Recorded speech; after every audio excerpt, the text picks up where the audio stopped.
warahmatullahi wabarakatuh. Jumpa lagi dengan pelajaran biologi dengan materi klasifikasi makhluk hidup. Hari ini kita akan mempelajari tentang KD 3.3 yaitu menjelaskan prinsip-prinsip klasifikasi makhluk hidup dalam 5 kingdom. Tujuan dan manfaat klasifikasi. Di dunia, terdapat tidak kurang dari 500 juta jenis organisme. Organisme tersebut memiliki ciri-ciri yang beraneka ragam. Oleh karena itu, diperlukan suatu sistem untuk mengenal dan mempelajarinya. Beberapa ahli biologi telah menciptakan sistem untuk mempermudah dalam mengenal dan mempelajari organisme melalui suatu cara, yaitu pengklasifikasian. Pengklasifikasian merupakan suatu proses pengelompokan berdasarkan ciri tertentu. Organisme yang mempunyai ciri-ciri yang sama dikelompokkan sebagai satu kelompok. Ciri-ciri kelompok telah mewakili sifat-sifat individu. 1. Tujuan dan manfaat klasifikasi. Tujuan klasifikasi yang dilakukan oleh para ahli biologi adalah sebagai berikut. 1. Mendeskripsikan ciri-ciri makhluk hidup untuk membedakan tiap-tiap jenis agar mudah dikenal. 2. Mengelompokkan makhluk hidup berdasarkan persamaan ciri-cirinya. 3. Mengetahui hubungan kekerabatan antar makhluk hidup. 4.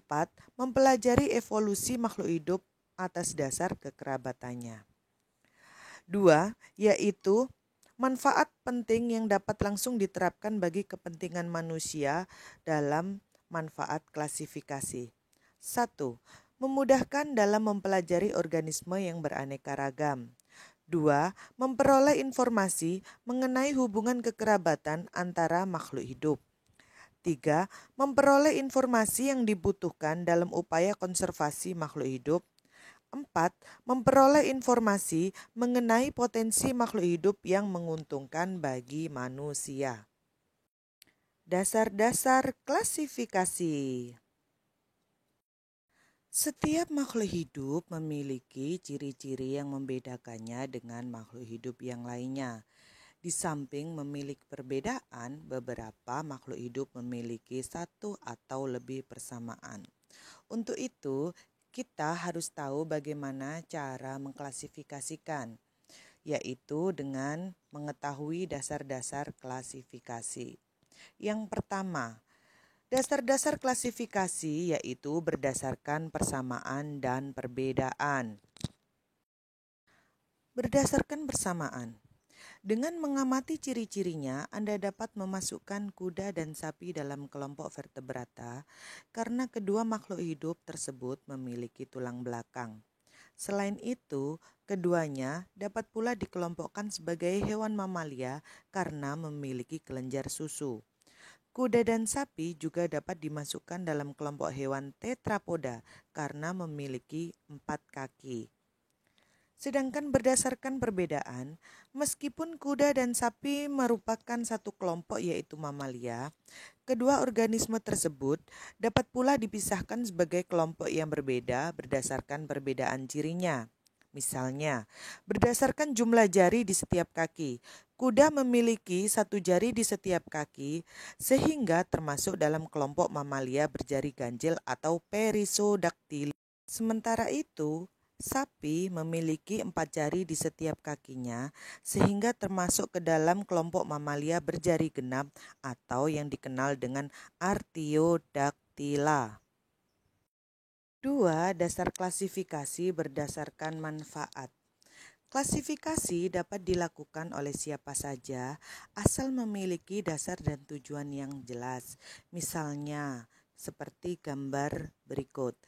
Kubis, selada, brokoli, wortel, mentimun, terong, dan tomat dimasukkan ke dalam satu kelompok yaitu tanaman sayur-sayuran. Dasar pengelompokan tersebut adalah tanaman-tanaman tersebut dapat digunakan sebagai sayuran.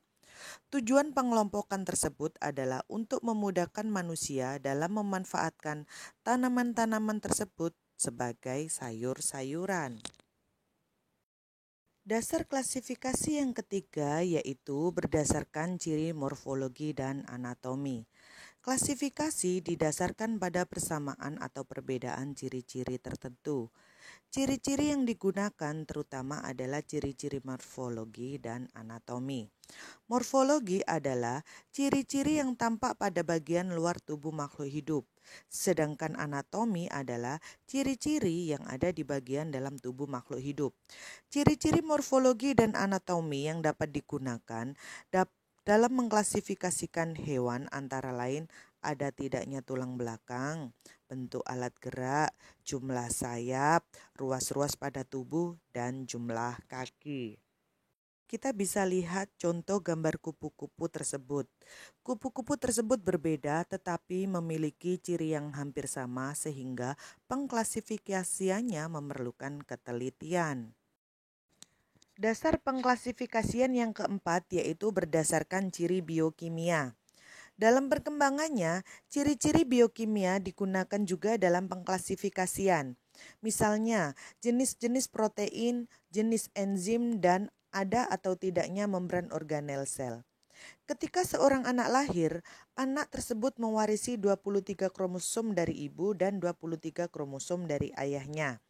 Untuk memperoleh informasi mengenai orang tua dari seorang anak, dapat dilakukan perbandingan DNA.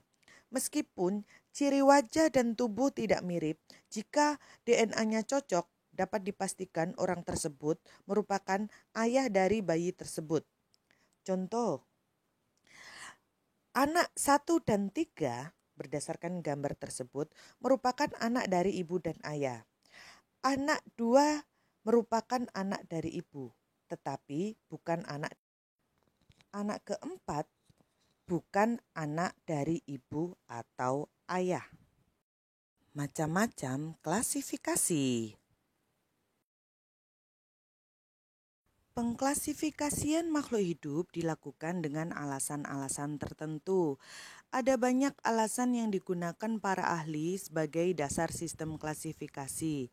Dari berbagai alasan yang pernah digunakan para ahli, sistem klasifikasi dapat digolongkan ke dalam 3 kelompok, yaitu 1. Sistem alami, 2. Sistem buatan, dan 3. Sistem filogenetik. 1. Klasifikasi sistem alami. Klasifikasi sistem alami dikemukakan oleh Aristoteles, seorang filsuf Yunani pada tahun 350 sebelum Masehi. Aristoteles membagi makhluk hidup menjadi 2 kingdom, yaitu hewan dan tumbuhan. Aristoteles membagi hewan menjadi beberapa kelompok berdasarkan habitat dan perilakunya. Sedangkan kingdom tumbuhan dibedakan berdasarkan ukuran dan struktur. Contohnya herba, semak, dan pohon.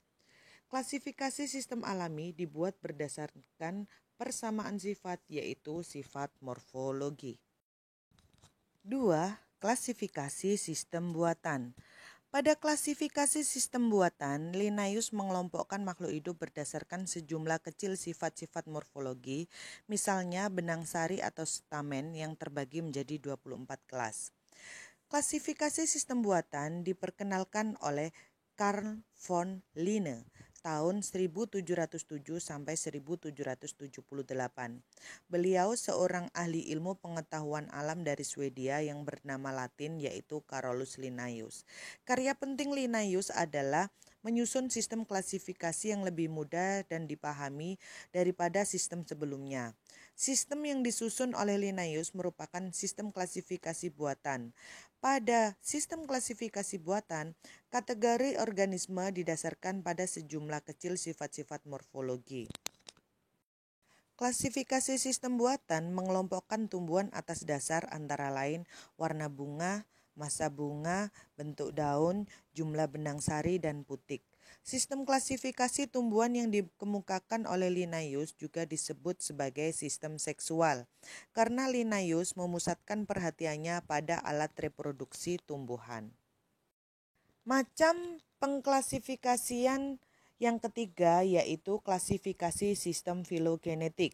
Ciri-ciri yang digunakan dalam pengklasifikasian adalah ciri morfologi, anatomi, fisiologi, dan perilaku. Pada masa Linnaeus, pendapat umum menyatakan bahwa semua spesies berasal dari hasil penciptaan khusus. Para ahli menduga bahwa pada awal dibentuknya makhluk hidup telah diciptakan makhluk hidup yang sama seperti makhluk hidup yang ada sekarang. Misalnya, pisang, ayam, padi, dan jagung. Kemudian, makhluk hidup tersebut tetap hidup dan berkembang sampai sekarang.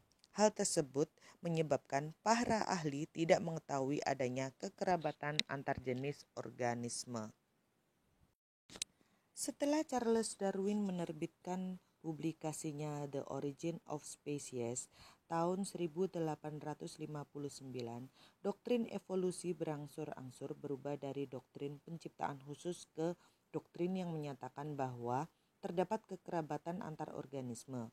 Oleh karena itu, muncul sistem klasifikasi modern berdasarkan filogeni, yaitu sejarah evolusi suatu kelompok organisme, di mana hal itu berarti klasifikasi yang disusun berdasarkan keturunan dan hubungan kekerabatan yang disebut dengan klasifikasi sistem filogenetik. Organisme-organisme yang memiliki kekerabatan dekat memiliki persamaan ciri yang lebih banyak jika dibandingkan dengan organisme yang berkerabat jauh. Demikian pembelajaran hari ini. Kita tidak akan menjadi apa-apa